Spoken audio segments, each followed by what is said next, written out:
Meus irmãos, que a graça e a paz do Senhor estejam com todos. Por favor, abram as Bíblias em Apocalipse capítulo 1.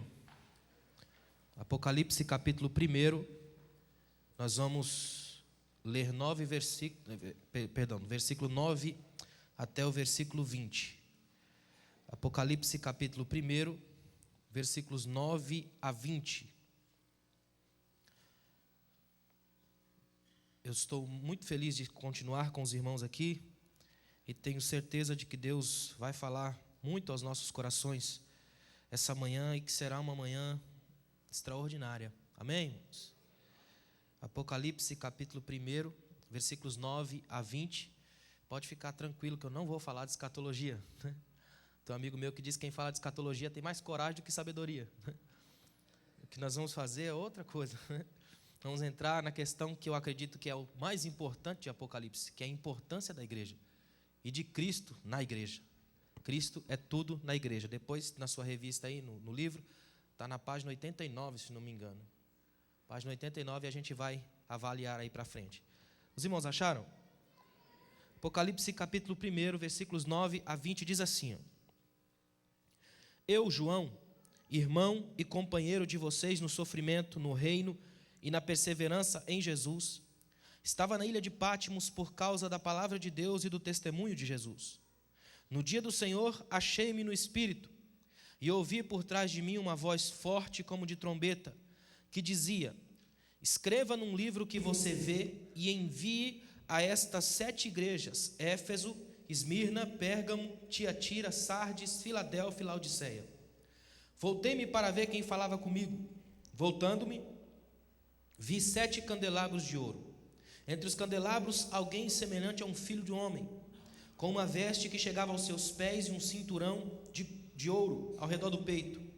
Sua cabeça e seus cabelos eram brancos como a lã, tão brancos quanto a neve, e seus olhos eram como chama de fogo. Seus pés eram como bronze numa fornalha ardente, e sua voz como o som de muitas águas. Tinha em sua mão direita 7 estrelas, e de sua boca saiu uma espada afiada de 2 gumes. Sua face era como o sol quando brilha em todo o seu fulgor. Quando o vi, caí aos seus pés como morto. Então ele colocou sua mão direita sobre mim e disse: Não tenha medo, eu sou o primeiro e o último, sou aquele que vive. Estive morto, mas agora estou vivo para todo sempre, e tenho as chaves da morte e do inferno. Escreva, pois, as coisas que você viu, tanto as presentes como as que acontecerão. Este é o mistério das 7 estrelas que você viu em minha mão direita e dos 7 candelabros. As 7 estrelas são os anjos das 7 igrejas, e os 7 candelabros são as 7 igrejas. Amém. Pode sentar. No final ainda tem alguns exemplares dos meus livros lá. Deus está na sua casa, Casamento, Sexo e Espiritualidade, um livro voltado para as famílias e para os casais, e Desafios da Liderança no século 21, que é um livro bem voltado para quem é líder, muito importante para a sua vida e para a liderança. Vamos lá, acredito que é a página 89 que está aí. Cristo é tudo na igreja. Eu comecei a escrever esse texto aí que eu coloquei aí, depois de um bom tempo de preocupação, olhando em torno da igreja, vendo, analisando o movimento da igreja, e o fato de viajar muito me permite falar um pouco mais de propriedade sobre a igreja brasileira. Eu tenho um trânsito muito bom em outras igrejas, eu ministro muito em presbiteriana, batista, metodista. Então, eu posso falar do que é igreja brasileira hoje. E a igreja brasileira hoje está passando por um momento complicado. E um momento onde a gente precisa desesperadamente retornar à essência que é Cristo. Um dos livros que eu lancei ultimamente chama-se Identidade Cristã, exatamente por causa disso. Aqui não deu para trazer, porque nessas viagens acabou não dando certo. Mas a lógica que eu procuro trabalhar é retorno a Cristo, a essência de Cristo. Eu coloquei aí, logo na primeira frase, é impossível fazer parte da história de Deus no mundo sem passar pela igreja. Isso a gente vai ver aqui ao longo do que nós conversarmos aqui.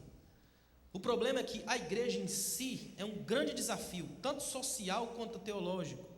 Tem um hino cantado nos Estados Unidos, que a primeira estrofe do hino já é interessante. Diz assim, viver com os santos lá no céu, ó que glória. Viver com os santos aqui na terra, aí já é outra história. Porque enquanto os santos estão no céu, é maravilhoso, mas aqui embaixo a coisa fica complicada. Na igreja você vai encontrar as melhores e as piores pessoas do mundo. Gente que vai te abençoar e gente que vai te detonar. Pedro, por exemplo, eu gosto muito do texto de Mateus 16, que eu citei muitas vezes aqui ontem, quando Jesus está em Cesareia de Filipe, no caminho com os discípulos, e Pedro soma muito para mim aquilo. Aquele texto para mim é decisivo, porque é a primeira vez no Novo Testamento em que aparece a palavra igreja, e ela já vem a quem ela pertence. Jesus diz: a minha igreja, a igreja de Jesus. E ele vai mais longe, diz: as portas do inferno não prevalecerão contra a igreja. E aqui eu quero tirar, vamos dizer assim, derrubar um mito. Durante muito tempo a gente imagina esse texto assim, ó. Eu nunca vi ninguém aplicar um texto desse a uma igreja grande como essa. É sempre igrejinha pequena, sofrendo um monte de burdoado do inferno e não cai nunca, porque a frase está escrito lá: as portas do inferno não prevalecerão contra a igreja. É assim, ó. Só que não é isso que o texto está dizendo. Jesus está deixando duas coisas bem claras. Primeiro, não é a igreja quem apanha, é ela quem avança, e por isso as portas do inferno não prevalecem. Segundo, só o inferno tem porta. A igreja é livre, aberta, a pessoa entra, sai e encontra pastagem. A igreja não é um presídio divino, ela é lugar de libertação. Por exemplo, quando o gadareno, olha que coisa tremenda, o gadareno vem cheio de demônio, aí chega perto de Jesus, Jesus expulsa os demônios, o gadareno está são, arrumado, vestido, chega a ser um espanto para a sociedade que o conhecia. Aí a Bíblia diz que Jesus está indo embora e o gadareno implora para Jesus. O termo no grego é implorar desesperadamente: deixa eu ir contigo. Jesus diz: não. Irmãos, essa é uma das coisas mais assustadoras da Bíblia. Jesus disse muito mais vezes: vai para a sua casa do que siga-me. Jesus disse: não, você está acostumado a ser possuído, eu não vou trocar de lugar com os demônios que te possuíam. Eu te liberto para a liberdade. Vai para casa, porque você na sua casa é mais testemunho do que mais um comigo. Em outras palavras, a igreja não é um ambiente que possui as pessoas, mas que liberta as pessoas. A igreja é um ambiente onde Cristo faz a obra de libertação, transformação e vida. Irmãos, é preciso urgentemente destruir a mentalidade de que a igreja seja um clube dos perfeitos, um lugar onde entra só as competências, onde se passa por uma espécie de crivo. A igreja é uma espécie de hospital, de gente quebrada. Tem um escritor que diz que a igreja não é como os palácios venezianos, bonitos, que você entra lá com um olhar crítico para observar obras de arte. A igreja é muito parecida com a sua sala de visitas quando não espera ninguém. E de repente toca a campainha, a primeira coisa que você diz: não repara não, e aí que ele repara mesmo. A igreja é a sala de visitas desarrumada, esperando que o Espírito trabalhe em nós para fazer diferença nas nossas crises. Eu louvo a Deus por saber que a igreja que eu faço parte, é uma igreja dos pequenos. É uma igreja que tem espaço para a atuação do Espírito Santo. Eu me lembro que eu estava numa igreja uns tempos atrás, e um pastor que estava lá disse o seguinte: na hora do louvor, o pessoal se empolga às vezes, né? E disse o seguinte: olha, nesse exato momento eu sinto que o Espírito Santo está dando vitória para todo mundo aqui. Aí eu pensei: meu Deus. Em outras palavras, nós dizemos ao Espírito Santo: se o Senhor é consolador e consolo é para quem perdeu, não para quem ganhou, todo mundo aqui acabou de ganhar. Portanto, em outras palavras, nós estamos dizendo: Espírito Santo, por favor, vá para a igreja do lado, que aqui a gente já não precisa do Senhor. Nós todos vencemos. E quando todo mundo vence, ninguém precisa de consolo, porque para vencedor só aplauso. Eu já louvo a Deus porque eu sei que na igreja hoje tem gente precisando desesperadamente de consolo, tem gente precisando de abraço, tem gente precisando de carinho. É por isso que o Espírito Santo tem onde agir aqui, porque a igreja é ambiente dele, espaço de sua graça. É aqui que ele age, aqui ele aplaude quem venceu, mas também levanta quem caiu. A igreja é esse ambiente, e é aqui que o Espírito tem liberdade. Olha o que eu escrevi aí, ó. Apocalipse é taxativo nesse ponto. João vê Jesus ressurreto, e ao invés de descortinar os eventos futuros, revelar logo o céu, passa pela igreja. Uma não, 7. Isso aqui é a coisa que mais me encanta nesse texto que nós lemos. Olha que interessante, esse texto de Apocalipse, o livro todo de Apocalipse, já foi responsável pelas mais severas paranoias das igrejas. Para você ter uma ideia, se você visitar algum hospício no Brasil, vai encontrar algum crente doido por causa de Apocalipse. É estranho, mas é verdade. Sabe por quê? Porque a gente criou ao longo de muito tempo, principalmente no final da década de 1980 para cá, até o finalzinho de 1990, teve o que a gente chama de boom da escatologia. Lembra? Tudo era escatológico. E o pior que era uma escatologia hollywoodiana, Steven Spielberg, escatologia vampiresca, sabe? Era demônios, sangue caindo, jorrando. O indivíduo não quer nem saber se ele está indo para o céu, ele quer ver cabeças rolando, avião caindo. Lembra disso? Quanto mais fantasmagórico, horripilante, paranoico, melhor. Eu me lembro que os irmãos faziam uns seminários de escatologia na igreja sobre Apocalipse, que eu ia para casa com medo do livro, não gostava nem de abrir. Lembra disso? Era uma igreja de caçador de fantasma. A gente ficava preocupado, assim, aquela coisa. A tendência era gerar uma espécie de medo, para que a partir do medo você entrasse em consciência.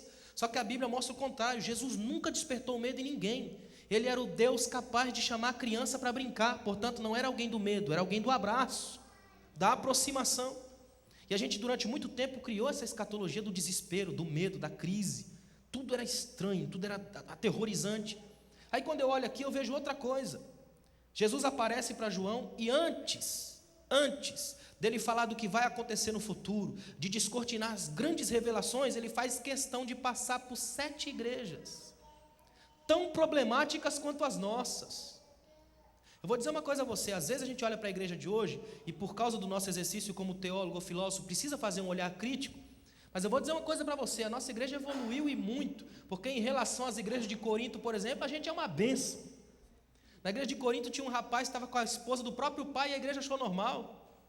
A cidade de Corinto era uma perversão terrível. Para você ter uma ideia, se uma menina passasse na rua e alguém dissesse ali uma moça coríntia, era sinônimo de prostituta. No teatro grego, sempre que algum corinto representava a peça, ele era o bêbado da peça. Corinto era uma cidade terrível, igrejas complicadas. Essas 7 igrejas da Ásia só pela misericórdia.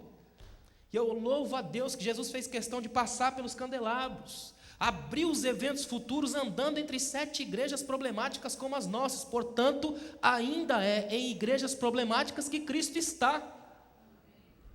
Ele ainda trabalha conosco, dentro da nossa realidade. Nossa tentação é construir uma igreja tão perfeita que seja mais bonita que o céu. E aí a gente coloca uma faixinha lá fora, sob nova direção. Quem manda no céu somos nós. O que Deus procura é uma igreja que tenha limitações, que seja pequena, que seja frágil, que precise de oração, que precise de ajuda, de comunhão, que se abrace, que esteja junto, que saiba que a gente não passa de gente precisando de Cristo desesperadamente, abraçados à cruz, sofrendo as glórias do reino. Parece uma frase estranha, né? As glórias do reino vêm pelo sofrimento, e é no sofrimento que o Espírito Santo trabalha a nossa vida, para que a gente aprenda a graça que existe na dependência de Deus. O que a gente vai ver essa manhã é tão transformador, que eu espero que o Espírito Santo mantenha o seu coração aquecido aqui, porque Deus pode transformar a nossa mentalidade a partir dessa manhã. Amém, irmãos? Olha aí, ó. Antes mesmo de falar do mundo, ao mundo, Jesus fala à igreja. Em João 15:16, o mesmo apóstolo declara o que Jesus vaticinou. Olha o que Jesus disse: não foram vocês que me escolheram, eu escolhi vocês. Essa frase aí é de causar arrepio. A igreja é o risco que Deus quis correr. Dorothy Sayers, uma teóloga, lista 3 grandes humilhações de Deus na história. Ela diz que Deus, quando entrou na história, se humilhou 3 vezes. A primeira, a encarnação.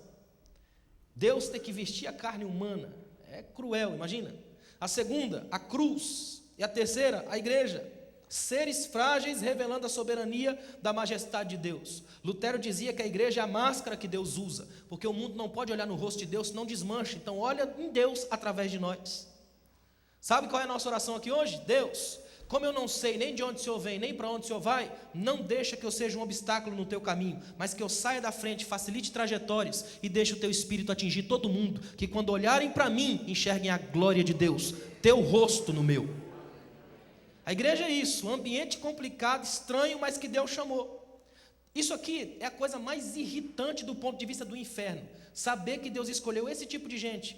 É mais ou menos o que Deus faz no livro de Jó. Jó é um grande tapa na cara do inferno, porque o diabo, mesmo estando em cima, conseguiu pecar, e Jó, mesmo estando embaixo, conseguiu permanecer fiel. Deus está deixando claro para mim e para você, que quando Deus aposta, ainda que nos pequenos, esses pequenos vencem. A igreja nada mais é do que o risco que Deus quis correr. Eu estava pensando em mim esses dias, irmãos, o fato de Deus me chamar para o ministério foi um risco muito grande. Eu sou inconstante, complicado, pequeno, frágil, criado na periferia de São Paulo, filho de mãe solteira, baiana, que caiu de paraquedas em São Paulo. Tinha absolutamente tudo para dar errado, só tinha droga onde eu morava. Aí Deus olha assim no meio e diz assim: eu gostei desse menino aí, vou levantar, usar, olha onde eu estou hoje. Explica isso. Pura graça. Na igreja não tem heróis, tem gente alcançada pela graça. Você está aqui hoje por causa da graça, só pela graça. é que nós estamos aqui ministrando uma palavra, sendo ministrados, cantando. Tudo aqui é pelo milagre da graça. A igreja é esse ambiente onde Cristo faz essas coisas.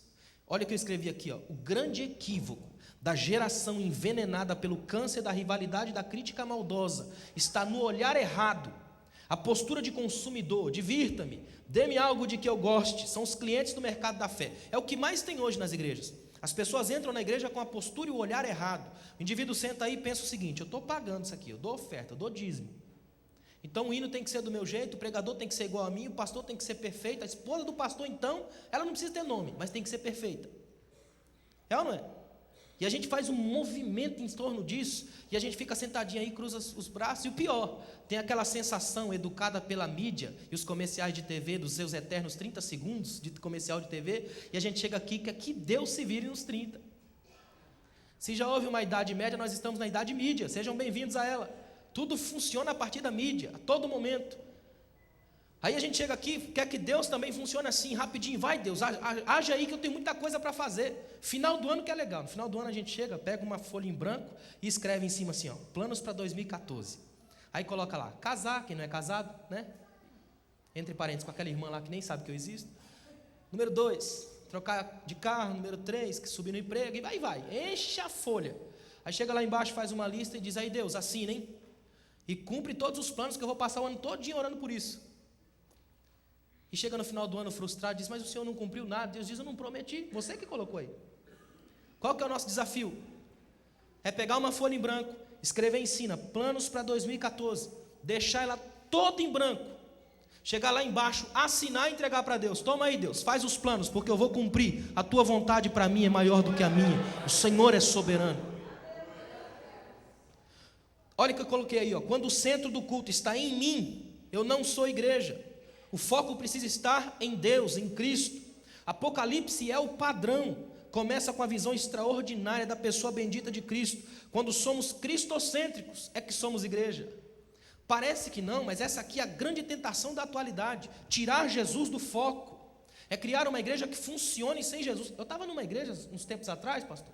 Aí sentado assim, junto com os irmãos, e do meu lado tinha a líder dos jovens.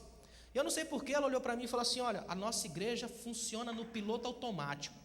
A gente não precisa nem de pastor aqui, a gente tem por uma representatividade, mas aqui todo mundo sabe o que faz, aqui funciona, desse jeito. Aí eu pensei, duas palavras que não combinam com a igreja. Um, funcionar. A igreja não funciona, o que funciona é máquina, a igreja é corpo, e a cabeça é Cristo, e o Espírito Santo é o sistema nervoso central. A igreja não liga e desliga, a igreja está viva ou morta.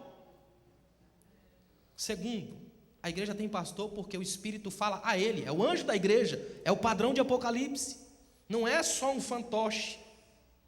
Aí eu brinquei com ela e falei, a segunda lei da termodinâmica diz que todo sistema abandonado à sua própria sorte tende a se autodestruir, é entropia. Se a igreja funcionar sozinha, ela morre. A igreja precisa de Cristo, precisa de pastor e precisa de gente. E quanto mais ela caminha nesse emaranhado que todo mundo diz que não vai dar certo, dá, porque o plano de Deus para a igreja funciona a partir dele, não de nós. Teve um escritor antigo que diz que a igreja é uma velha nave toda cheia de esparadrapo, enferrujada, caindo aos pedaços numa turbulência terrível, mas ela sempre chegou e sempre vai chegar, com ou sem você, porque o que a sustenta são as asas do Espírito. É isso que faz a igreja chegar. Olha o que eu coloquei aí, ó. Deus, não a congregação é o mais importante. Quando me proponho a focar o palco e os seus atores, eu vou acumular decepções, mas quando enxergo a cruz e mantenho os olhos para além do que acontece no palco, vejo a graça, aí eu vejo Deus. E o Gene Peterson escreveu algo sobre esse aspecto do Apocalipse em relação à igreja, que eu preciso reproduzir. O Evangelho nos leva à vida comunitária. Olha que tremendo. Uma das principais mudanças que o Evangelho opera é gramatical. Nós, ao invés de eu. Nosso, em vez de meu. Irmãos, a igreja é o único ambiente onde a sociologia de verdade funciona, o social.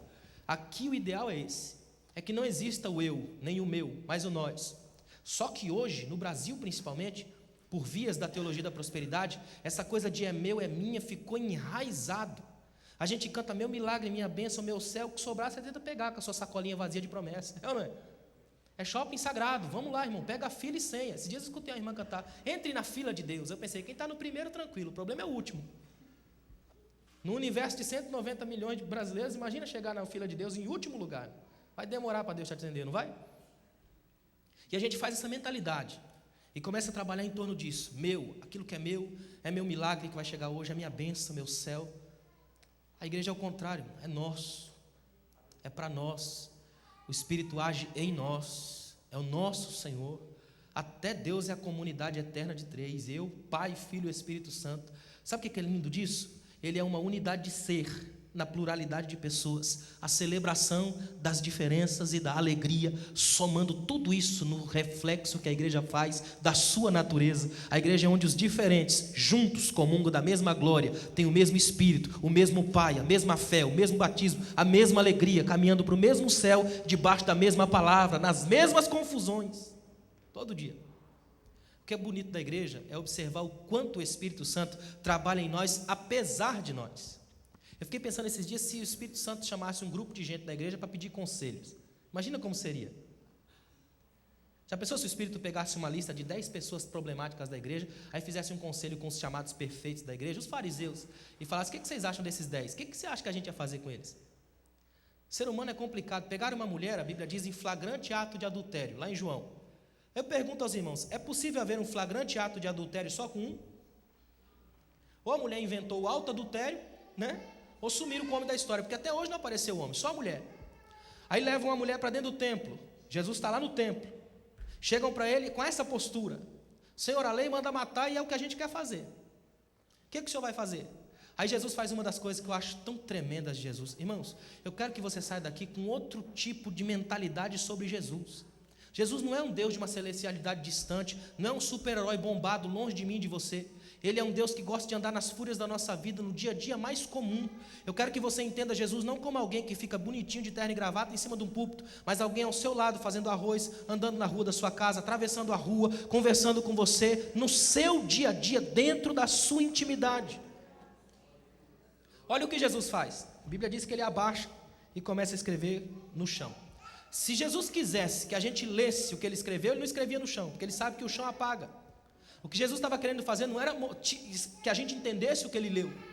Ao longo da história, teólogos e mais teólogos tentam até hoje entender o que Jesus escreveu. Um cineasta francês chamado Cécile B. lançou um filme com as ideias do que ele criava em cima disso. Na mentalidade dele, Jesus escrevia um nome de pecados e as pessoas iam se afastando à medida que ele escrevia os pecados. Mas não é nada disso que Jesus está fazendo. O que Jesus está fazendo é um exercício teatral poderoso. Jesus sabe que para quem pecou não há nada pior do que o olhar da multidão, que fica olhando para você com aquela sensação: pecador e eu santo. Para quem pecou não há nada pior do que isso. Aí o que Jesus faz? Tira os olhos da mulher. Até hoje a gente está olhando para o chão e a mulher está livre. É isso que é a igreja, o ambiente onde os olhos maldosos ficam no chão e as pessoas ficam livres para olhar para Jesus, autor e consumador da fé. Olha o que eu coloquei aí, ó. Quando se voltou na direção da voz da trombeta que chamava a sua atenção, a primeira coisa que o apóstolo João viu foram 7 candelabros de ouro, que são as 7 igrejas. Então, no meio deles viu alguém semelhante ao Filho do Homem, Jesus, o Cristo. Jesus, no meio da igreja, ainda é um padrão da multiforme graça do Deus que se move entre nós. Essa, para mim, talvez seja a visão mais bonita da igreja no Novo Testamento. Jesus se movendo no meio da igreja. Um Deus que não fica estático e distante, mas que gosta de andar no meio dos candelabros, que está conosco. Aliás, essa foi a grande mania de Jesus, o único Deus que anda. É interessante isso. Se você for analisar nas mitologias, os deuses ficam lá sentados. O Buda está sentado até hoje, né? Os deuses ficam sentados, ou ficam sendo carregados pelas liteiras dos ventos, ou carregados nos ombros de escravos, ou lá no sol, ou dentro da lua, ou dentro de um vulcão, ou como lá nos Amenomi Nakanushi, nos cumes do Himalaia. É sempre longe. Jesus é o único Deus da história que desceu e enquanto criança teve que aprender a andar, imagina. E gostou tanto de andar que passou a vida todinha andando. E depois de ressurreto, que ele já não precisava fazer isso, ele fez 11 quilômetros de Jerusalém até Emaús, com 2 discípulos, caminhando. É o Deus que anda. Por isso que a igreja se faz no caminho, enquanto se anda. A igreja não é estática, ela caminha, ela tem movimento, ela tem direção. E sabe qual é o movimento da igreja? Jesus diz assim, ó: eu vou para o Pai. Quando eu for, o Consolador virá. Quando o Consolador vier, vai entrar em vocês, e vocês é que vão ao mundo. Quando vocês forem ao mundo e pregarem, eu volto para levar vocês para irem comigo. Movimento constante. Eu vou, o Espírito vem, vocês vão, e eu volto para levar vocês para nunca mais saírem de pé de mim. A igreja é um ambiente de movimento. Por isso tem tanta gente morta nas igrejas. Porque acostumou a ficar sentadinho o tempo todo. É a espiritualidade da postura de sentado, o tempo todinho ali, quietinho na dele. De vez em quando expulsa um glória, um aleluia, solta uma lágrima. Não é? Como é bom quando a gente tem movimento. Um movimento genuíno, feliz, que tira os meus pés do chão, que sai as raízes de amargura e que me faz encarar as pessoas lá fora na vida. Olha essa frase aí, ó. É impossível ter Cristo sem a igreja. Isso aqui assusta, hein? Mas a tentativa de hoje é ter Cristo sem ter a igreja. Olha o que eu coloquei, nós tentamos. Gostaríamos muito de evitar o envolvimento nas contradições e distrações das outras pessoas que acreditam nele, ou afirmam que creem. Desejamos Cristo que é apenas bondade, beleza e verdade. Preferimos adorá-lo diante de um magnífico pôr do sol, das notas inspiradoras de uma sinfonia que nos eleva, ou de uma poesia tocante. Mas o Evangelho diz não a toda essa pretensão. Olha o que diz: escreva às 7 igrejas da Ásia. Seria mais do nosso agrado e diretamente da visão maravilhosa de Cristo para o êxtase glorioso do céu, ou então para as grandes e vitoriosas batalhas contra a perversidade do dragão. Mas é impossível, é necessário lidar antes com a igreja. A ação de Deus na história passa pela igreja. Sabe qual que é a tentação de hoje? Criar um mecanismo assim de uma espiritualidade toda distante. Não, eu sou cristão, mas eu boto lá um som, uma música clássica para ouvir, aí eu pego um livro maravilhoso e eu me conecto ao sagrado. Tem gente vivendo essa coisa na igreja hoje. Eu estava dando um seminário que eu faço para jovens sobre mídia, aí um rapaz mandou para mim assim: eu posso tomar ceia pela internet? Eu acho tão legal, eu boto lá o meu iMac e fico ali, eu e Deus, tão profundo. Ou seja, eu estou livre do embaraço que é os irmãos. É a tentação de fazer a igreja do meu jeito, igreja self-service, no meu estilo, que não tem nada a ver com você. Você me atrapalha como igreja. Ou seja, eu te enxergo como o cara na frente da fila, o indivíduo que tomou o meu lugar no ônibus, o indivíduo que tomou o meu lugar em Deus na igreja. Você é um empecilho para mim, então eu crio a minha ceia. Eu falei para ele o seguinte, eu até coloquei aqui, em algum lugar aqui. Olha que tremendo. Eu falei para ele o seguinte, olha, lá no Éden, quando Adão comeu sem Deus, comeu e pecou. A ceia nada mais é do que a gente comendo com Deus, agradecendo pelo livramento daquele pecado.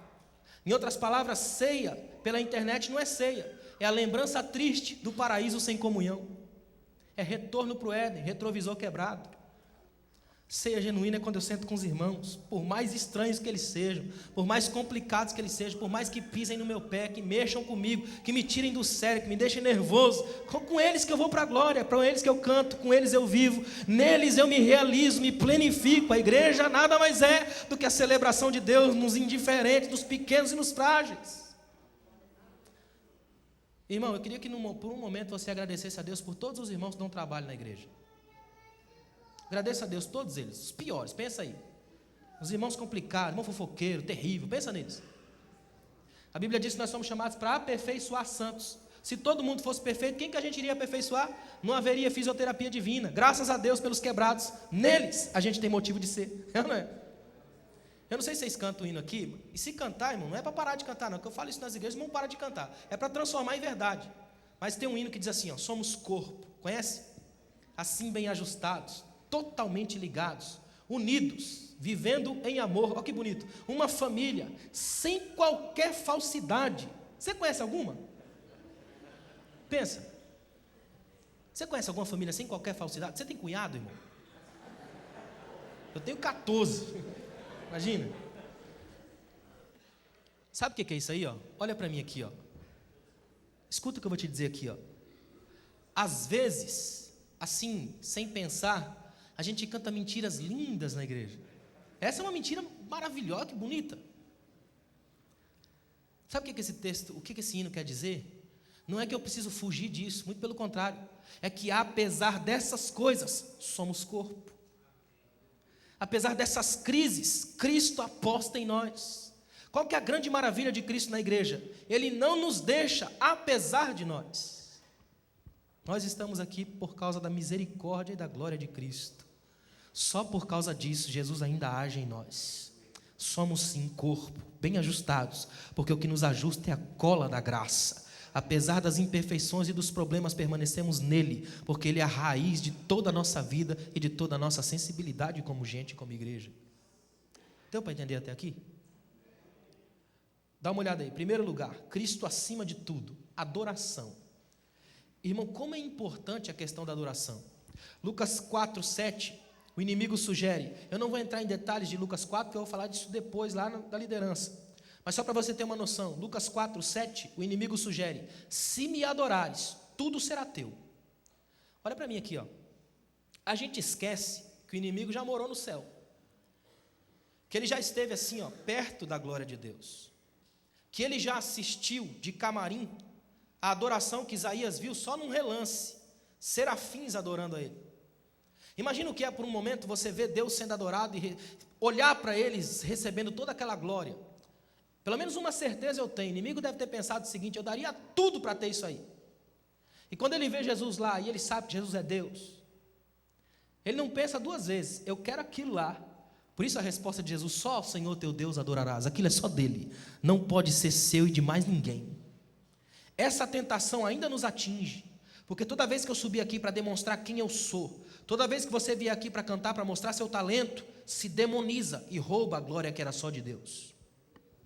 Por isso aqui eu preciso sumir, desaparecer. Esqueça meu nome, esqueça o que eu disse. Lembre da palavra, lembre de Jesus. Quanto mais você enraizar Jesus no centro, mais próximo da graça você estará. Primeiro milagre que Jesus opera, já que é o primeiro, ele vai estabelecer um padrão. Ele transforma água em vinho. Só que na verdade o que ele faz é tremendo. As videiras pegam as suas raízes e aprofundam no solo, procurando os lençóis freáticos, a água do subsolo da terra. Quando suga essa água, ela vem viajando pela raiz, misturada com as químicas da raiz e a potencialização do sol. Aí nasce a uva. Recolhem aquela uva, pisa e ela vira vinho. O que Jesus fez? Transformou água em vinho. Ele só acelerou o processo, porque ele não tinha tempo. Em outras palavras, ele está dizendo: eu vou operar milagres daqui para frente, mas eu não vou fazer o que meu pai não faz. Eu faço o que meu pai já faz desde a fundação do mundo. Milagre na igreja só é milagre quando o pai é no centro, quando Deus é adorado, quando a glória volta para ele, quando tudo aponta para ele. Aí é milagre. Nós vivemos hoje nos milagromaníacos. Gente que opera milagres para manipular a mente das pessoas, mágicos da fé, gente que está por todo lado, mandando e desmandando e legitimando o uso de técnicas e não da graça.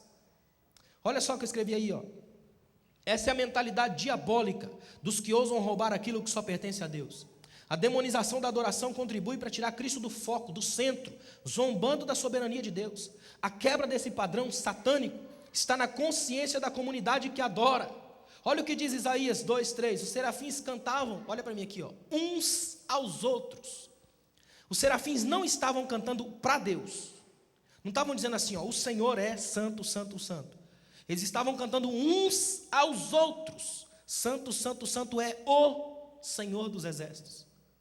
Interessante que eles têm 6 asas, com 2 cobrem os rostos. Na cultura judaica, os rabinos costumam dizer que o rosto é um mistério pessoal, que esconde olhares, que esconde feições, que demonstra estados de espírito. Portanto, estar com o rosto coberto significa um grau de humildade tremendo, porque eu estou dizendo que eu sou misterioso, mas diante dele, que é um mistério tremendo, um mistério do mistério, é melhor eu cobrir o meu.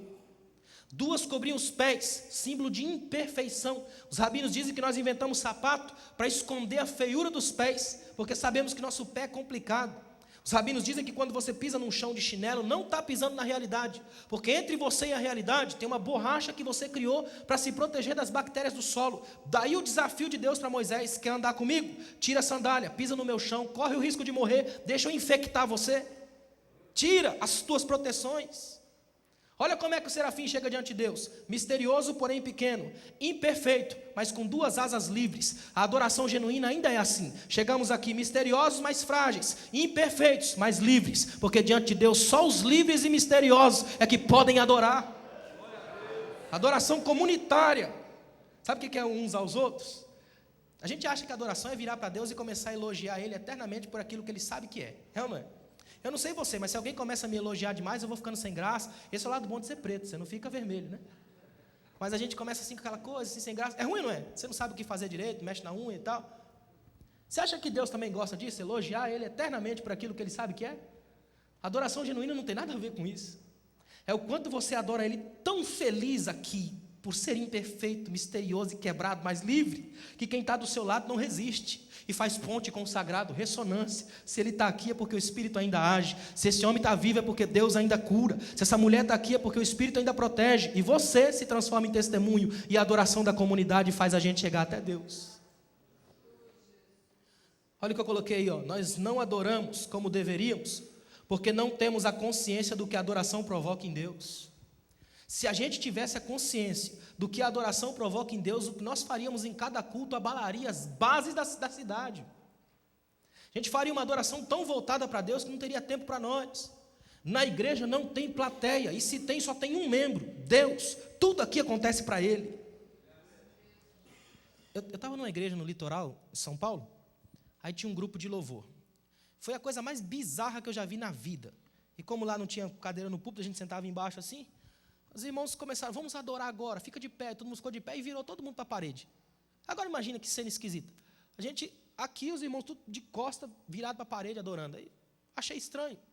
Mas eu perguntei para o irmão, o que é isso aí? Por que eles estão assim? Aí o irmão falou, isso é humildade, pastor, isso aí é muita humildade, tremendo demais.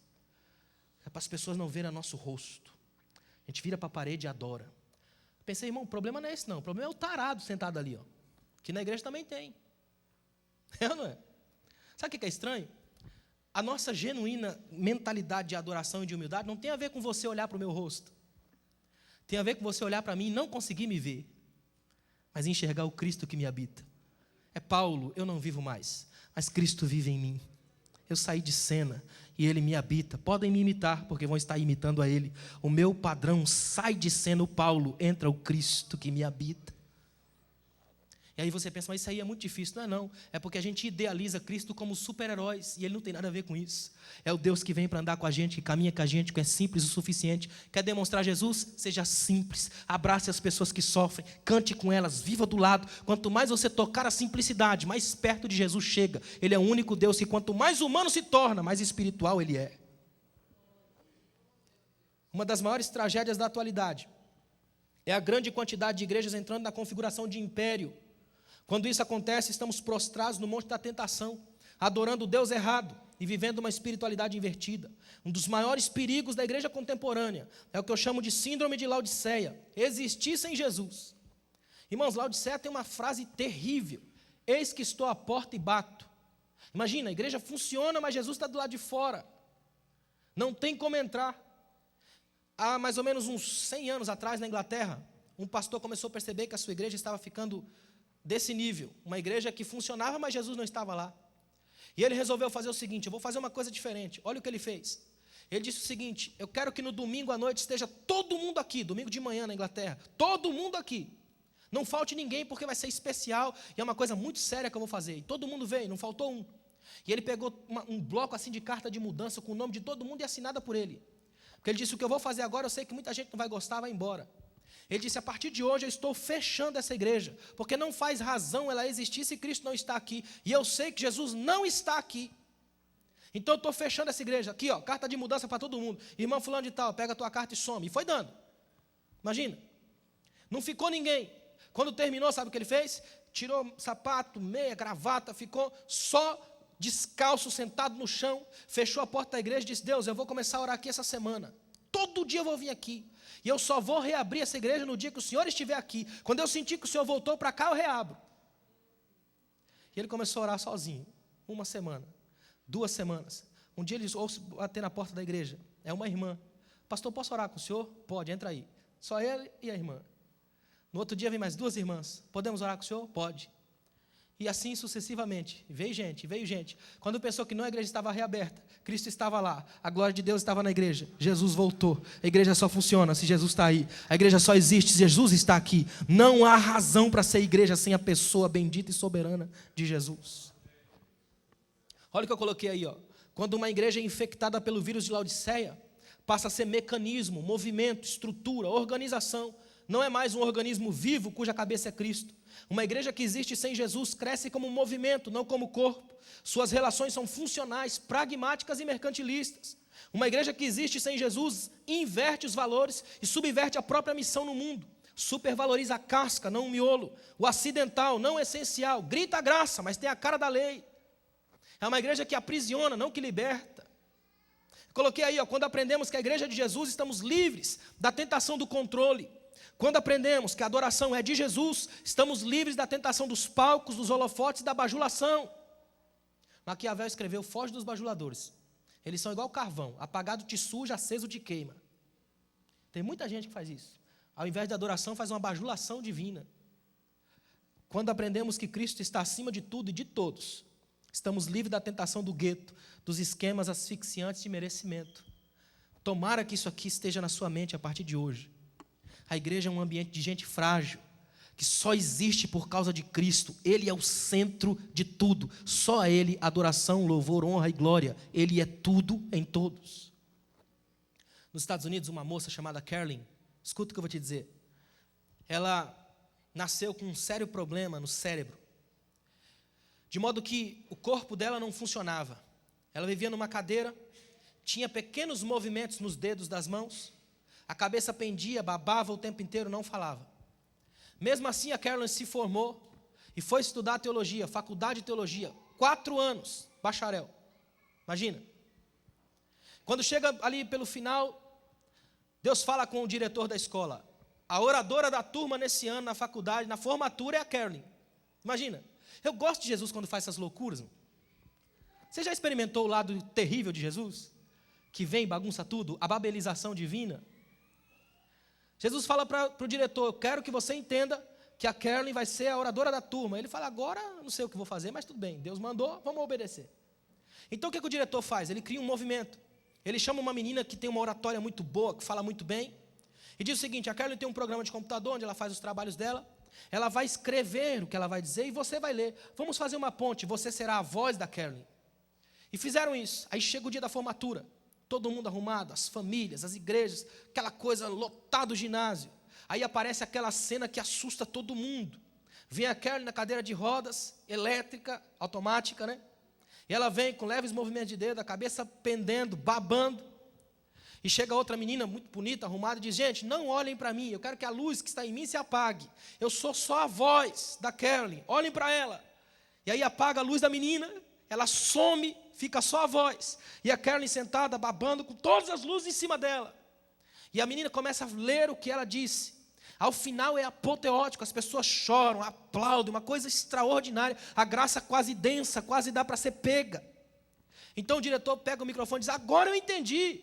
Deus hoje nos deu uma grande lição. Somos igreja, e a igreja é como a Carolyn. Nós somos o corpo sem controle, tendencioso e frágil. Mas Cristo é a mente, mente perfeita no corpo sem controle. A igreja existe por causa de Jesus. Adore a Deus por um minuto, se você pode.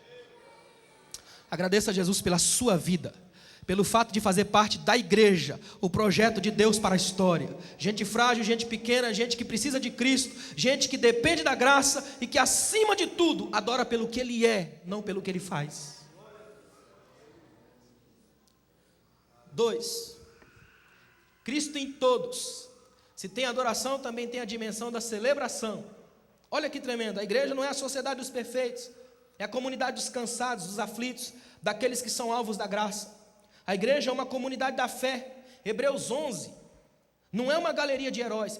Irmão, eu vou ser sincero com vocês, tem uma coisa que eu não gosto, é esse negócio que a gente cria de vez em quando na igreja, uma ou outra frase. E uma dessas frases é que Hebreus 11 é a galeria dos heróis da fé. Fé não é coisa para herói, fé é coisa para nós. Eu coloquei aí, fé não é galeria de heróis, porque fé não é coisa de herói, é de quem precisa. Tanto que na Bíblia a fé tem um padrão inverso. No Novo Testamento, Jesus constantemente repreendia os discípulos por não terem fé. Ou seja, a fé dos discípulos fracassava quando deveria triunfar. E ele elogia a fé de uma mulher cirofenícia, de um centurião romano. Ela triunfa onde deveria fracassar. Porque fé para Jesus não é senha religiosa que abre o banco da fé. Fé para Jesus não é uma espiritualidade mimada que faz o papai do céu dar o presente para não suportar mais a criança. Fé para Jesus é a capacidade que eu tenho de fazer a escolha de Deus no mundo das escolhas. É saber que Ele manda na minha mente, na minha vontade, no meu coração, que os desejos dEle tomaram os meus desejos. Quando a gente olha o que eu quero mostrar para você, olha aí. Ter fé é muito mais do que bater no peito e desafiar tudo e todos. Essa é a síndrome de Dom Quixote, de Miguel de Cervantes. Se você não leu, precisa ler. Combatendo alucinadamente moinhos de vento. A fé nem sempre está no mirabolante, mas na irritante cadência do normal. Está aí uma fé que eu gostaria de ver redescoberta, ressignificada na igreja. A fé do comum, a fé do normal. Um escritor antigo dizia que a fé faz ver no banal o que olhos banais não conseguem ver. Tão simples, tão comum, tão tremendo. É saber que às vezes você está ali e o Espírito Santo está do seu lado e você percebe isso. Irmãos, o Espírito Santo é extremamente educado. A Bíblia diz que Sansão acordou com o cabelo cortado, nem percebeu e disse: sairei como das outras vezes, vou usar o Espírito. E tem uma frase triste: ele não sabia que o Espírito já havia se ausentado dele. O Espírito é tão educado que é capaz de sair sem bater a porta. Será que você ainda tem o Espírito? É tão sério isso. Um Espírito que age na simplicidade do dia a dia, do comum, que está com a gente em casa. Quer ver uma coisa? O Salmo 23 tem uma frase tremenda. Diz assim, ó: preparas uma mesa perante mim na presença dos meus inimigos. Aí, eu não sei aqui, mas em tudo quanto é lugar do mundo, o crente come que é uma benção. É ou não é? Nunca vi um povo para comer igual crente. Como é que a gente imagina esse texto? Preparas uma mesa perante mim. A gente imagina assim, aquele café da manhã do hotel que eu estou lá, tremendo, né? Ou mais ainda, aquilo que a gente sempre quis comprar e o salário nunca deu. E a gente imagina melhor ainda, a gente sentado e o Espírito Santo servindo a gente, e como a gente é espírito, não engorda, é só glória. Só que o interessante é que o texto não está dizendo que a mesa é para mim. O texto está dizendo: preparas uma mesa perante mim. Vocês estão perante mim, mas não para mim. É diferente. A lógica do texto é a mentalidade judaica da mesa. Na comunidade judaica, a mesa é extremamente importante. O centro de uma casa judaica é a mesa. É na mesa que o judeu ora, que separa algum problema da família para trabalhar, é na mesa. Se um judeu machucar o pé, não pode ir à sinagoga, ele ora na mesa de casa. A mesa é o centro. O brasileiro vai fazer um churrasco, ele até coloca a mesa na calçada lá. O judeu não. Porque ele pensa: se o centro da casa é a mesa, por que eu vou levar para fora? Sabe qual é o raciocínio judaico? Pelo menos 3 vezes no dia. Se você tomou café da manhã, almoçou e jantou, 3 vezes no dia a providência divina olhou para você. Imagine hoje, dia 14, hoje é 14, né? É? Dia 14, imagine. Lá atrás, há meses atrás, o Espírito de Deus sabia que hoje, dia 14, você precisaria tomar café da manhã, almoçar e jantar. Então o que ele fez? Botou mecanismos eternos para girar. Fez alguém plantar, fez a terra dar, nasceu, outro foi lá e colheu, processou, mandou para o mercado. Enquanto isso você estava trabalhando, o salário está aí, você foi lá, pagou, comprou, levou para casa, a esposa fez, está na mesa, 3 vezes por dia. Lá atrás, Deus colocou a terra para girar a seu favor. Então eles pensam: a casa é o centro. Agora pensa comigo, se a casa, a mesa é o centro, onde os inimigos estão? Preparas uma mesa perante mim na presença dos meus inimigos, dentro de casa. Só que ninguém convida inimigo para dentro de casa. Portanto, eles são falsos amigos. Gente que se diz seu amigo de olho comprido para sua esposa ou para o seu esposo. Gente que se diz amigo do seu filho para levá-lo para as drogas. Gente que se diz amigo da liderança para ficar fazendo ligação e tentando rachar a igreja. Falsos amigos, que estão dentro da sua casa e tem a favor deles o fato de você não saber. Só que aqui é que é tremendo. Porque de repente, quando eles estão só esperando uma falha sua para te matar dentro da sua própria casa, aí vem Deus, estende uma toalha, começa a colocar os utensílios da mesa e o alimento. Então o inimigo raciocina: peraí, se o Deus dele foi capaz de descer do céu só para arrumar uma mesa, imagina quando começar a lutar, vaza tudo, e Deus vence a guerra sem precisar lutar, pela intimidade da mesa. O Deus que habita a nossa casa. Ou seja, ter fé significa estar com Deus que você às vezes nem nota, nos 3 momentos mais importantes da sua vida: café da manhã, almoço e jantar. Um Deus que olha para nós na intimidade mais profunda. Mais do que isso, ter fé significa entender o Deus que me conhece pelo lado mais feio que eu tenho, que é o de dentro. A monstruosidade que me habita. Eu conversava com o Rabino uma vez, ele fez uma pergunta para mim. Ele diz assim: o Salmo 91 diz assim, 1000 cairão ao teu lado, 10.000 à tua direita. Que lado é esse? Eu falei para ele: acredito que seja o esquerdo. Ele disse: não, se fosse a Bíblia diria. A Bíblia não faz mistério com o que não tem. Não faz joguinho de gato e rato. Quem faz isso é a gente, é ou não é? A concepção judaica mais antiga, os rabinos mais antigos, a Midrash, diziam que o ser humano completo, totalizado, tem 8 lados em sua dimensão de existência. Lado de cima, Deus e tudo que é relativo ao sagrado, 1. Lado de baixo, o inferno e a galerinha do mal, 2.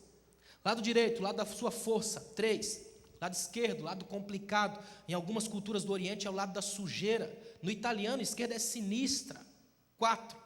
Lado da frente, as estradas e projeções do futuro, sonhos e desejos, 5.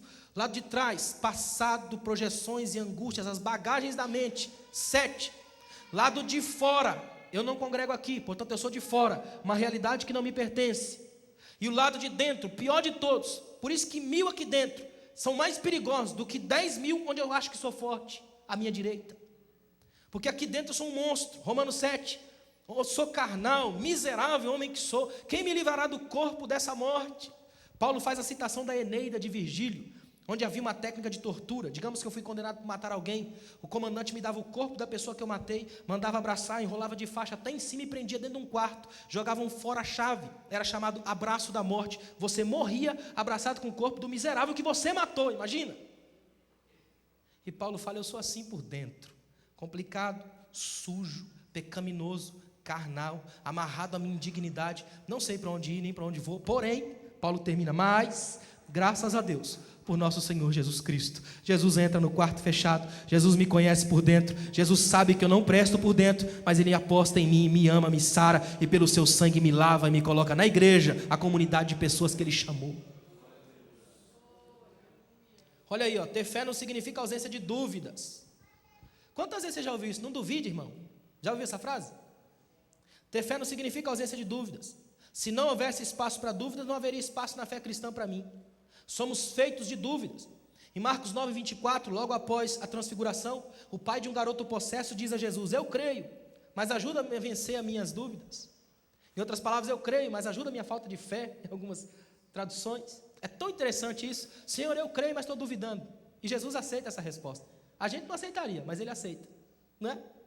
A gente tem tanta paranoia com esse negócio de dúvida. A gente acha mesmo que se a gente fizer um pensamentozinho positivo, crente, uma figazinha escondida atrás da mão, Deus age. É bom saber que eu posso duvidar. É bom saber que Jesus olha para um cego, por exemplo, cura e diz aí, o que você vê? Veja os homens como árvores que andam. Jesus, está errado. Homens e árvores é coisificação, valem tanto quanto a paisagem. Pega ele pela mão e leva para fora da aldeia. Saindo da aldeia, sabe para onde ia? Deserto de Betsaida. O que é uma contradição, uma vez que Betsaida do hebraico é casa da pesca. Como pode existir um deserto na casa da pesca? Só Jesus consegue pescar no deserto. Aí leva o indivíduo, cura, e a Bíblia diz que ele fixou os olhos longe e viu direitinho. E viu duas coisas fundamentais, Jesus e o deserto. É isso que é a vida cristã. Entender que a gente duvida, a gente é frágil, a gente é complicado, mas Jesus está no deserto. E se Ele está no deserto, eu tenho fé. Olha que tremendo.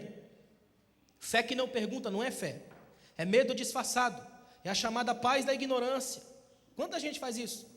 Que a nossa fé seja como a que está evidenciada na lista de Hebreus 11. Agora que você vai assustar. Olha aí, gente que morreu na perseguição. Gente frágil como Raabe, que era prostituta, e o texto faz questão de dizer. Gideão, Sansão, Jefité. Homens que não entrariam nas nossas listas de fé. Quem é que colocaria Sansão na lista da fé?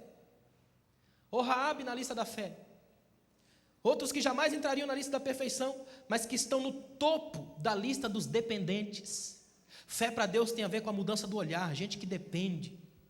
Olha que tremendo, Stanley Johnson, missionário inglês, estava num avião, e o avião não podia pousar porque havia um problema na pista do aeroporto, e começou a fazer aquele sobrevoo, que é terrível.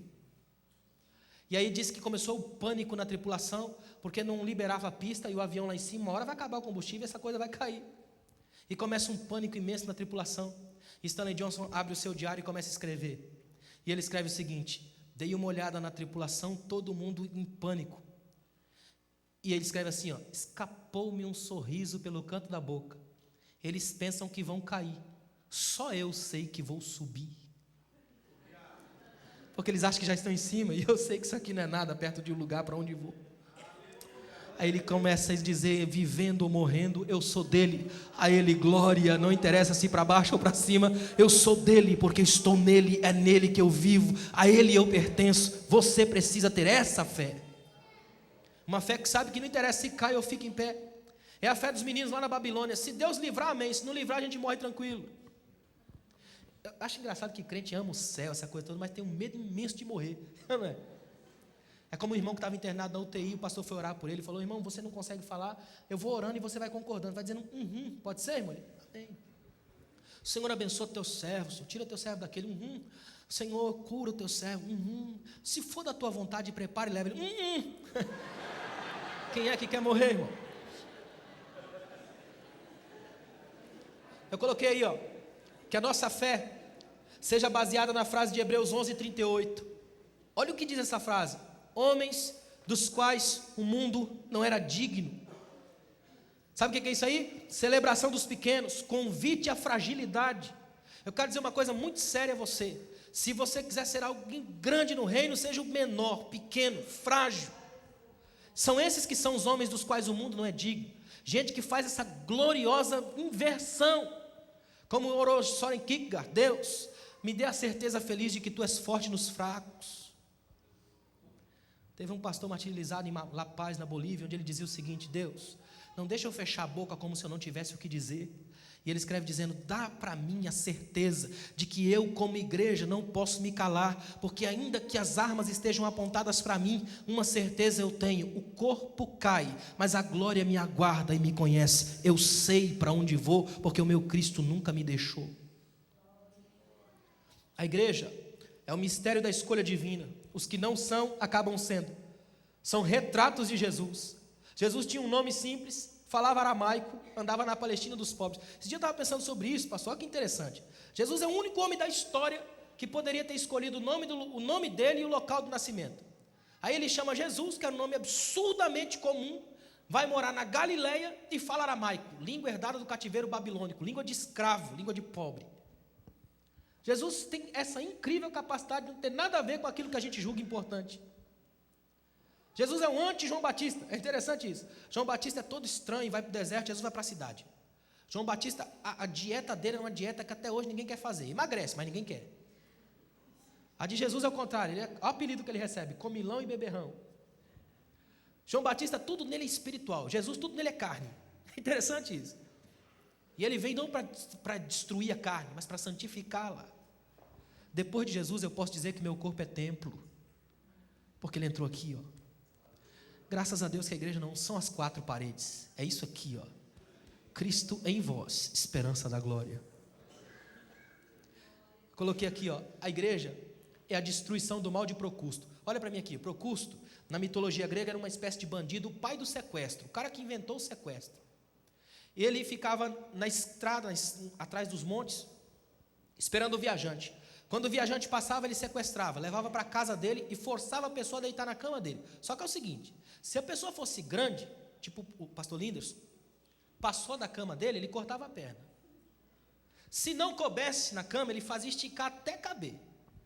Daí surgiu a mentalidade grega das pessoas que não aceitam as diferenças. Tem que caber no meu mundinho perfeito. Se passar, eu corto, se não chegar, eu estico. A igreja é a destruição do mal de Procusto, porque as medidas da igreja não são eu e você quem dá, é o Espírito quem coloca, porque é Ele quem dá aos membros da igreja de acordo com o que Ele quer, por isso que é Ele quem concede os dons. Jesus mostrou isso na figura do pai do filho pródigo, num detalhe que passa despercebido da gente. Eu queria mostrar isso a você aqui agora. Vocês já estão cansados, não? Olha que tremendo, porque se cansar acabou também, né? Não tem mais graça, né? Olha aqui, ó. O pai do filho pródigo, ele representa naquela parábola todo o chamado, a conversa de Deus. Aí o filho pródigo, quando sai da fazenda, sai rico, tem a terça parte da herança da fazenda, ele tem a parte dele. Sai um homem fazendeiro, só que quando volta ele não tem nada, está cheirando a porco, morrendo de fome, não tem roupa, não tem sandália e não tem anel. O pai, quando bate o olho, faz uma leitura perfeita. Primeira coisa que o pai faz: se meu filho está vindo em escândalo, isso é um prato perfeito para fofoqueiro. Irmão, onde tem crente tem fofoqueiro. Então o que é que o pai faz? O pai desce e corre. E naquela cultura, um homem com dinheiro como ele nunca corria, porque correr era um escândalo. Quem visse podia sair correndo e avisar: olha, o homem está correndo na rua, coisa de menino. O que o pai está fazendo? Se meu filho está vindo em escândalo, eu desço em escândalo, porque como eu sou maior do que ele, meu escândalo vai ser maior. Vão falar do meu escândalo, não do dele. O escândalo da rua sugere o da cruz, porque Jesus esteve na cruz. Falam dele, mas não falam mais de mim, porque ele encobriu os meus pecados pelo escândalo da cruz. Aí o pai corre, abraça e diz assim, para os servos: depressa, que é para não dar tempo de espalhar notícia ruim. Depressa, tragam a melhor roupa e vistam nele. O que Deus fez no Éden com Adão, o pai está fazendo na rua com o filho pecador, e veste a roupa nele. Aí vem a parte que eu mais gosto: calça a sandália nos pés e diz o seguinte: traga um anel. Irmão, olha bem para mim aqui, ó. Quando você emagrece ou engorda, uma das primeiras medidas que você perde é dos dedos, porque tem pouca gordura para queimar. É ou não é? Por exemplo, quando eu casei, eu tenho 10 anos de casado. Quando eu casei, eu estava ali em Gênesis 1:1, sem forma e vazio, de tão magro que era. Aí essa aliança aqui entrou tranquilamente, eu estava até meio com medo dela sair, né? Aí casei, mineira, cozinha bem, aquela benção toda, você sabe como que é. Engordei, para sair daqui dá um trabalho imenso, para sair essa aliança dá um trabalho. Agora, se eu tenho algum tipo de doença, vou parar no hospital, fico uma semana no soro, essa aliança sai com uma facilidade incrível, porque as medidas do dedo se perdem muito mais rápido do que as outras medidas do corpo. Agora o menino sai, perde tudo que tem, vende tudo, inclusive o anel. Quando volta não tem nada. O pai bate o olho e diz, traga um anel. Aí vai o servo correndo lá na casa, abre algum utensílio e traz o anel para ele. Coloca e dá certo. Como é que dá certo? Se ele voltou muito mais magro, se a medida já não é a mesma. Isso aí é preocupação de pai, é o que Deus faz na igreja. O pai sabe, eu conheço meu filho, eu sei que ele é playboyzinho, vai gastar tudo que tem, vai voltar para o papai. Eu conheço meu filho. E eu me recuso a transformar a minha fazenda num lugar da desgraça. A minha fazenda é o lugar da graça. Sabe o que é graça? Não desistir dos que desistiram de nós. Aí o pai vai e coloca o anel no dedo, que é para o filho ter a certeza. Meu pai lembrou de mim, mandou fazer uma medida um pouquinho menor, só para eu ter certeza que saí da fazenda, mas não do coração do pai. A igreja, quem coloca as medidas não é você, é Deus. Ele é quem recebe, Ele é quem restaura, Ele é quem cura, Ele é quem nos põe de pé. As medidas da igreja são dadas por Jesus, não pelos procustos da igreja. Coloquei aqui, é a destruição do mal de procusto, da mentalidade de gueto, da maldição do tribalismo, é a quebra do nazismo religioso. Conheceu um, conhece todos. A espiritualidade em série, com número de lote e data de validade. Ainda tem isso nas igrejas hoje. Você já viu essas igrejas que todo mundo fala igual? Você não sabe quem é quem que está pregando? Igualzinho. Nas nossas igrejas também tem os caras que imitam pregador, já viu? Até a língua estranha na mesma hora, né? O cabelinho é igual, a roupinha, o jeito de fazer, todo um robozinho celeste, né? Uma espiritualidade assim que é de replay, você não sabe quem é quem, déjà vu. Irmãos, eu gosto tanto quando Deus nos usa como a gente é, na total liberdade da igreja. A igreja, sabe o que é a igreja? A igreja é uma celebração absurda de tudo aquilo que não daria certo lá fora. Qual que é a auto-manifestação de Deus na Bíblia? Eu sou o Deus de Abraão, Isaac e Jacó. Quem que é Abraão na igreja? É aquele irmão, aquela irmã que é tremendo, passa pelo que passa, mas está aí, crente, que você fala, meu Deus, dá até inveja da fé desse irmão. Isaac, quem que é Isaac na Bíblia? Isaac é literalmente nada. A única grande coisa que Isaac faz é ser obediente ao pai. Essa é a grande maioria das pessoas que frequentam as igrejas. Eles não fazem nada de interessante, mas são fiéis e estão aí. O problema é Jacó, que do púlpito à porta está lotado. É gente que engana, que mente, que trapaceia, mas Deus é Deus dos três, de Abraão, de Isaac e de Jacó. Ele age nessa similaridade estranha da igreja. Ele está na igreja, faz parte da gente, bota na mesa para comer na ceia o Judas, que a gente não convida de jeito nenhum para o churrasco. Olha o que eu coloquei aí, se eu procuro uma igreja como eu, estou destruindo todos os sinais da diversidade. É o Apocalipse e as 7 igrejas, com suas idiosincrasias, seus defeitos e manias, suas virtudes e alegrias, sua celebração da diferença. É tão bonito isso. Igrejas que são elogiadas, igrejas que são atacadas, igrejas que são uma bênção, igreja que é mais ou menos, igreja que se vendeu ao século. E Deus está lá, andando nas igrejas, conversando com os anjos das igrejas, lidando com elas. Ele ainda faz essa mesma coisa aqui, Ele ainda conversa com a gente, ainda desce ao nosso nível, ainda ouve a nossa adoração, ainda olha para nós. Irmão, eu estava pensando esses dias, você conhece algum grupo de louvor na igreja que cante melhor que um serafim? Você conhece? Algum irmão, alguma irmã que canta melhor com um serafim? Você fala, não, irmão fulano de tal é tremendo, é serafim. Jesus olha lá em João 4 e fala para a samaritana, o meu pai procura os verdadeiros adoradores. Deus não procura adoração, porque Ele já tem no céu e a do céu é infinitamente superior à nossa. O que Deus procura é um adorador. Quando Ele acha o adorador, sabe o que Ele faz? Ele pega um pouco da adoração que Ele tem e dá para o adorador. Aí o adorador, em gratidão, porque sabia que não tinha, devolve para Ele. Esse é o combustível da adoração, gratidão. E aí cumpre Romanos 11:36, é dele, por Ele, para Ele, todas as coisas. Genuína mecânica da adoração. A gente entender que a igreja, ainda que frágil, ainda que pequena, é uma celebração onde Deus está conosco, andando com a gente, vivendo com a gente, abençoando a gente, não saindo do meio da gente. Preciso entender que gente diferente de mim pode ser uma grande bênção no caminho da adoração. Filipenses escreveu como é fácil nos esquecermos que a igreja cristã foi a primeira instituição da história do mundo a nivelar no mesmo patamar judeus e gentios, homens e mulheres, escravos e livres. A igreja unia e ainda une em torno da mesa. É a ceia, como eu falei para vocês agora, a celebração que cura o Éden. Sabe o que eu quero que você entenda? Se na igreja, escuta o que eu vou te dizer, se na igreja a gente ficar só reproduzindo padrões de perfeição, de grupinho, de panelinha, de famíliazinha, sabe o que a gente vai gerar com isso? Um clubinho dos perfeitos, onde Jesus não é bem-vindo. Essa é a mentalidade perigosa de Laodiceia, uma igreja que tinha um diagnóstico errado de si mesma. Nós somos ricos, Jesus diz, não é não. Nós somos uma bênção, não são. Entre o diagnóstico de Jesus e o da igreja havia uma distância abismal. Irmãos, é estranho, mas grande parte das pessoas que frequentam as igrejas ainda não entenderam que fazem parte do mistério de Cristo. Eles acham que estão na igreja por causa de uma religião, de um movimento comum. Tem gente que está na igreja atrás dos presentes de Deus, não da presença dele. Porque eles estão aqui para receber alguma coisa, algum milagre, algum tipo de vida, de fé, coisa do tipo. Uma espécie de... Jesus para eles é uma espécie de analgésico para aliviar a dor de uma vida vazia. Eu quero que você entenda que Jesus para você hoje tem que ser tudo. Porque se ele não é tudo, então você não é nada, absolutamente nada. Mas se Jesus estiver enraizado, centralizado, aí muda tudo. Lá em São Paulo, há uns anos atrás, eu fui ministrar no encontro de jovens, um congresso de jovens, e tinha um rapaz lá que era meu aluno no curso de teologia lá. E ele canta muito bem. E lá em São Paulo era a época que estourou um hino lá, e o título do hino assim, Jesus meu guia é. A letra diz que Jesus é meu guia e tal, e por aí vai. E ele ia fazer o solo desse hino. O grupo de jovens é muito grande lá dessa igreja. Aí eu estava sentado no púlpito, e ele chegou lá e falou para mim o seguinte, olha, me chamou no canto, falou, vamos comigo aqui. Aí fomos numa sala, nos anexos da igreja. Chegamos na sala, umas cadeiras vazias. Ele falou para mim, semana passada você deu uma aula falando sobre as pessoas que Deus ama, sobre a questão das loucuras que Deus faz, lembra disso? Eu falei, lembro. Ele disse para mim, eu queria fazer uma loucura dessa hoje. Olha só, ele falou assim, eu vou cantar lá, eu vou solar o hino. E a letra do hino que eu vou solar diz que Jesus é meu guia, mas eu não queria chegar lá e solar por solar. Eu queria fazer um negócio diferente dessa vez. Aí eu brinquei com ele, eu falei, já que você falou de loucura, vamos fazer uma.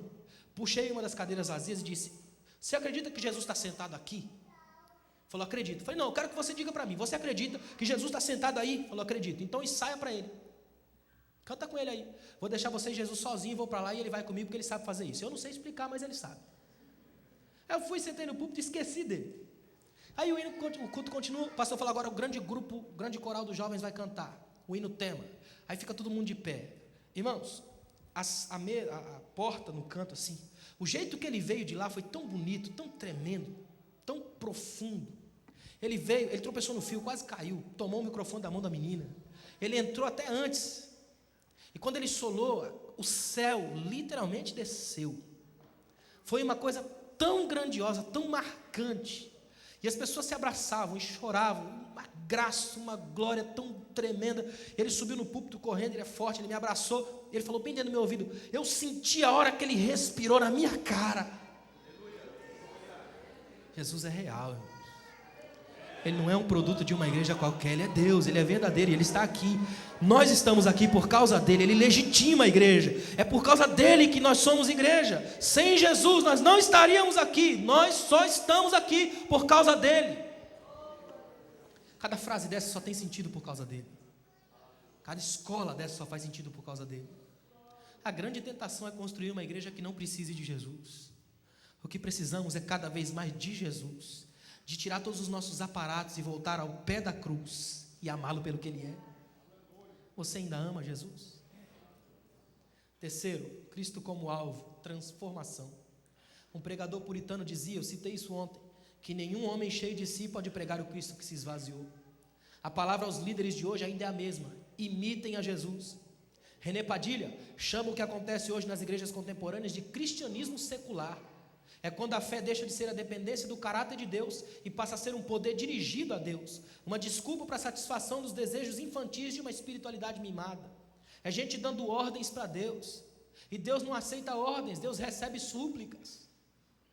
Esses dias eu vi uma irmã dar um testemunho. Irmãos, eu estava orando pelo meu filho, queria fazer o vestibular e ele não estuda de jeito nenhum, uma tribulação, mas eu orei e Deus abençoou, ele passou. Fiquei pensando, meu Deus do céu, o Deus da mão grande divina. Tem gente que está lá trabalhando o dia inteiro, ralando, estudando até de madrugada, não passa porque o filho do crente lá foi passar, porque Deus deu, né? Sabe, um jeitinho celestial brasileiro. Por isso que Deus é brasileiro, né? Dá um jeitinho.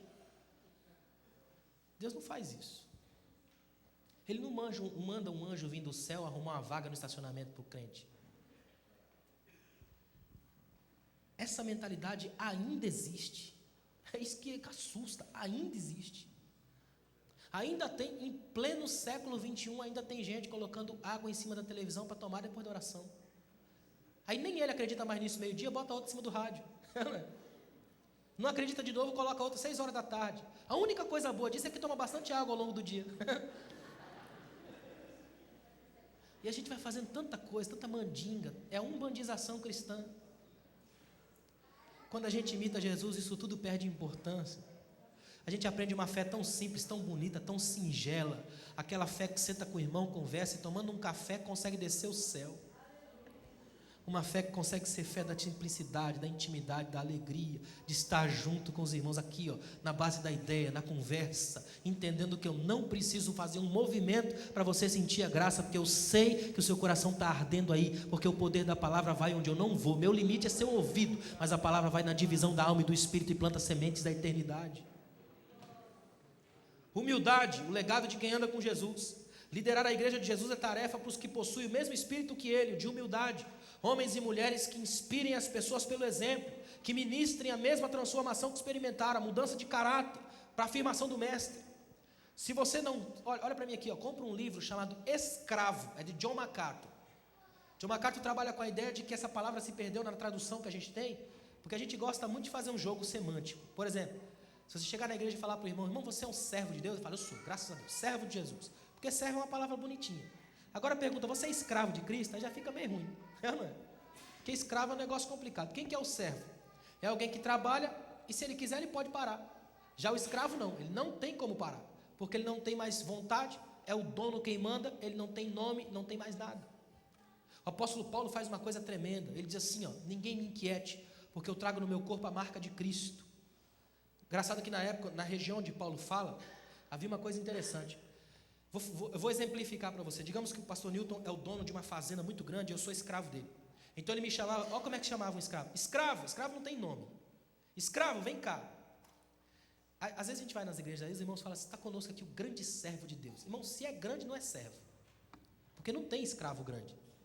Escravo não tem nem nome, quanto mais tamanho. Aí chama, escravo, vem cá. E eu vinha de cabeça abaixo, não podia levantar a cabeça e olhar para ele. E ele dizia o seguinte, eu tive na madeireira ali atrás, e eu escolhi 2 madeiras para mim e marquei com o meu anel. A mesma marca que ele marca o escravo. Vai lá buscar as madeiras para mim. Aí eu ia. Aí quando chegava lá na loja, imagina, eu dizia, eu sou escravo do pastor Newton, eu vim buscar as madeiras que lhe pertencem. Aí vem a parte da humilhação. Escravo é complicado. Tinha que abrir a blusa e mostrar a marca. Aí o rapaz inspecionava a marca e olhava a marca na madeira. Se ela batesse, dizia, pode levar. Aí vinha eu com as madeiras, chegava na fazenda, entregava e dizia, tetelestai, está feito, fui e voltei, consumado. Aí Paulo diz, ninguém me inquiete, ninguém me segure, porque se abrir a minha blusa no meio da rua, eu tenho a marca de Cristo. Eu sou escravo dele, eu faço para ele, eu vivo para ele, eu trabalho para ele, ele me marcou. E a marca dele me dá total liberdade de ser propriedade dele. E aí posso falar o paradoxo mais lindo da história. Só quando sou escravo de Cristo é que sou livre. Porque a liberdade está em servir o mestre dos mestres e Senhor dos senhores, aquele que é o único alfa e ômega, o princípio e fim. Chegamos a um nível tão perigoso que precisamos pregar Jesus para crente. Já pensou, irmão? Pregar Jesus para crente. Eu fico imaginando se a gente chegasse para Paulo e falasse, Paulo, no século 21 nós vamos fazer uns seminários e pregar Jesus para os crentes. O que você acha que Paulo iria dizer? Nós chegamos a um nível que precisamos pregar Jesus para crente. É o paradoxo gospel da pós-modernidade. Um pensador chegou a dar um brado, precisamos urgentemente da cristianização do nosso cristianismo. Nossa referência ainda é Jesus. Ele é o modelo, o padrão, o exemplo. A igreja é uma comunidade dos transformados, uma agência de transformação que age para mostrar ao mundo a salvação, a glória e a adoração de um povo escolhido, especial e disposto. Se a igreja não couber nessa configuração, ela não é igreja.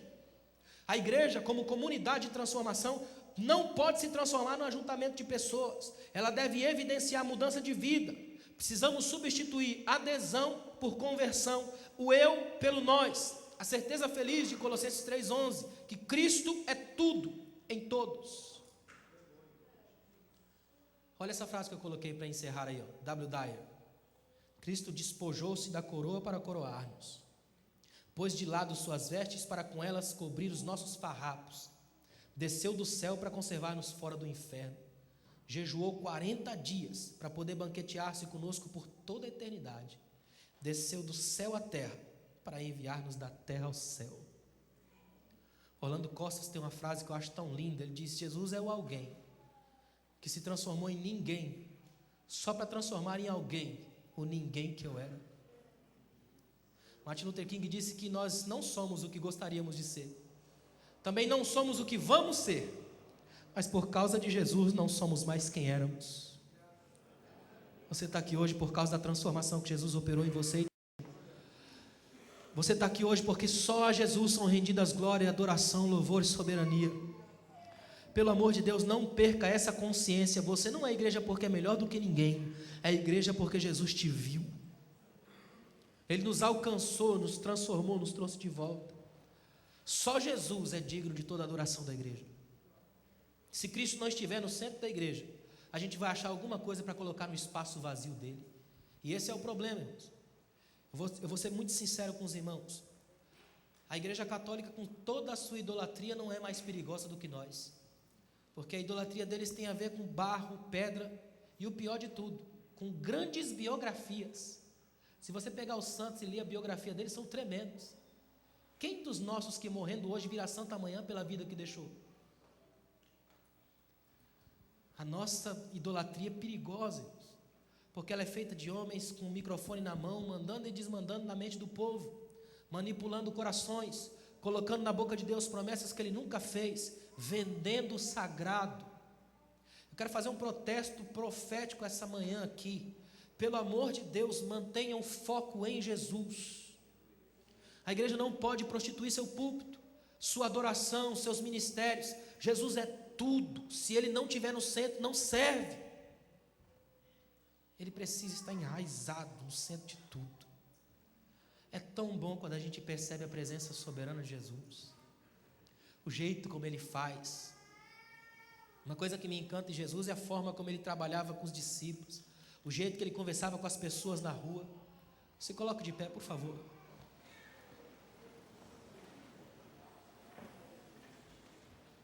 Eu estava olhando esses dias na Bíblia, aí fiquei pensando na forma como Jesus trabalha.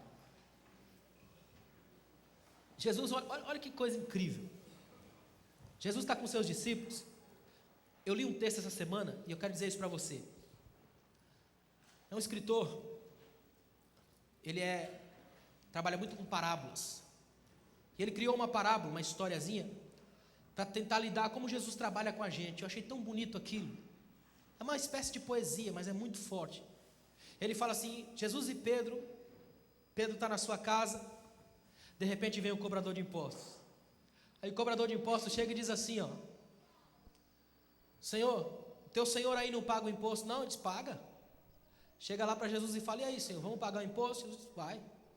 Aí Jesus chega e fala assim: Pedro, pega a tua vara e vai lá e pesca um peixe. É a primeira vez que a pesca é direcionada na história. Não é qualquer peixe, é o peixe. Só que peixe é esse? É um peixe pecador. Comeu demais, irmão, e entalou com uma moeda. E se não tirar, vai morrer. Imagina. E mesmo entalado com uma moeda que pode ser a morte dele, ainda olha para o anzol e tenta comer de novo. Por isso vai ser pego. E o escritor começa a dizer: a gente se parece tanto com aquele peixe. Aí vem Pedro. Parte fundamental do discipulado é quando Deus te humilha. A gente não gosta disso. Mas Pedro é um homem dono de barco, que só pesca de rede, mas que agora tem que pegar uma vara que às vezes nem sabe onde está mais, e voltar aos rudimentos de pescar. Joga a vara e espera. Fé cristã trabalha com espera. Guimarães Rosa diz que esperar é reconhecer-se incompleto. Aí joga a vara e espera, porque não é qualquer peixe, é aquele peixe. E o escritor diz uma coisa tão tremenda: só Jesus sabe onde você se entalou, com o que você se entalou, quanto tempo você tem de vida se não te acharem. E Jesus também sabe a hora que vai te tirar de lá, abrir a sua boca e tirar salvação daquilo que seria morte. Sabe o que Jesus está falando para mim e para você essa manhã? A igreja é um ambiente onde Jesus pesca a gente e tira as coisas que entalam. A igreja é o lugar onde Jesus faz uma maravilha tão tremenda, porque Ele conhece o que a gente fez lá no passado, que ficou como bagagem existencial amargurando a vida. A igreja é o ambiente da lavagem do Espírito. Deixa o Espírito Santo te dar um banho essa manhã, para você sair daqui tão cheio da glória de Deus, que você irradie Cristo por onde passar, e a sua vida seja transformação sobre transformação, céu sobre céu. Pai bendito, obrigado, Deus. Obrigado por essa manhã tão produtiva, Deus. Obrigado porque a Tua graça é tão tremenda que nos atinge quando nós não somos nada, Deus. Tão frágeis, tão pequenos, tão indefesos, rastejando pela história, precisando de auxílio, de ajuda, longe dos Teus caminhos. Mas o Teu Espírito vem, desce até a nossa indignidade, nos alcança, nos sara. Como é bom saber que eu estou numa comunidade dos sarados, de pessoas que entraram aqui ao longo do tempo tão quebradas, machucadas pela vida, mas hoje estão aqui sendo tratados pela Tua graça, Deus. Obrigado porque em mim o Teu Espírito ainda acha um lugar para trabalhar. Eu ainda preciso de Ti, ainda careço da Tua graça. Eu não sei falar, não sei o que dizer, não sei como me postar diante da Tua igreja. Sem o Senhor, o que é que sobra aqui, Jesus? Para onde é que a gente iria sem o Senhor? Onde estaríamos se o Senhor não tivesse nos achado naquele dia? Aquele dia foi o dia da nossa agenda, a virada. O dia que o Senhor olhou e nos achou perdidos pelas esquinas da vida, entalados, a ponto de morrer. Mas aí o Teu Espírito veio com o anzol da graça e nos pegou, e nos libertou, e nos transformou, e nos lavou, e nos colocou como igreja. O povo que unido celebra o Teu nome, canta o nome da Tua glória. Ah, Deus, recebe a adoração da Tua igreja. Abraça os Teus filhos aqui essa manhã. Não deixa ninguém sair daqui armado contra a Tua palavra, mas tão cheio da Tua presença, tão transbordante, que os vasos vazios sejam cheios à medida que passarem. Obrigado, Jesus. Obrigado. Obrigado, Pai.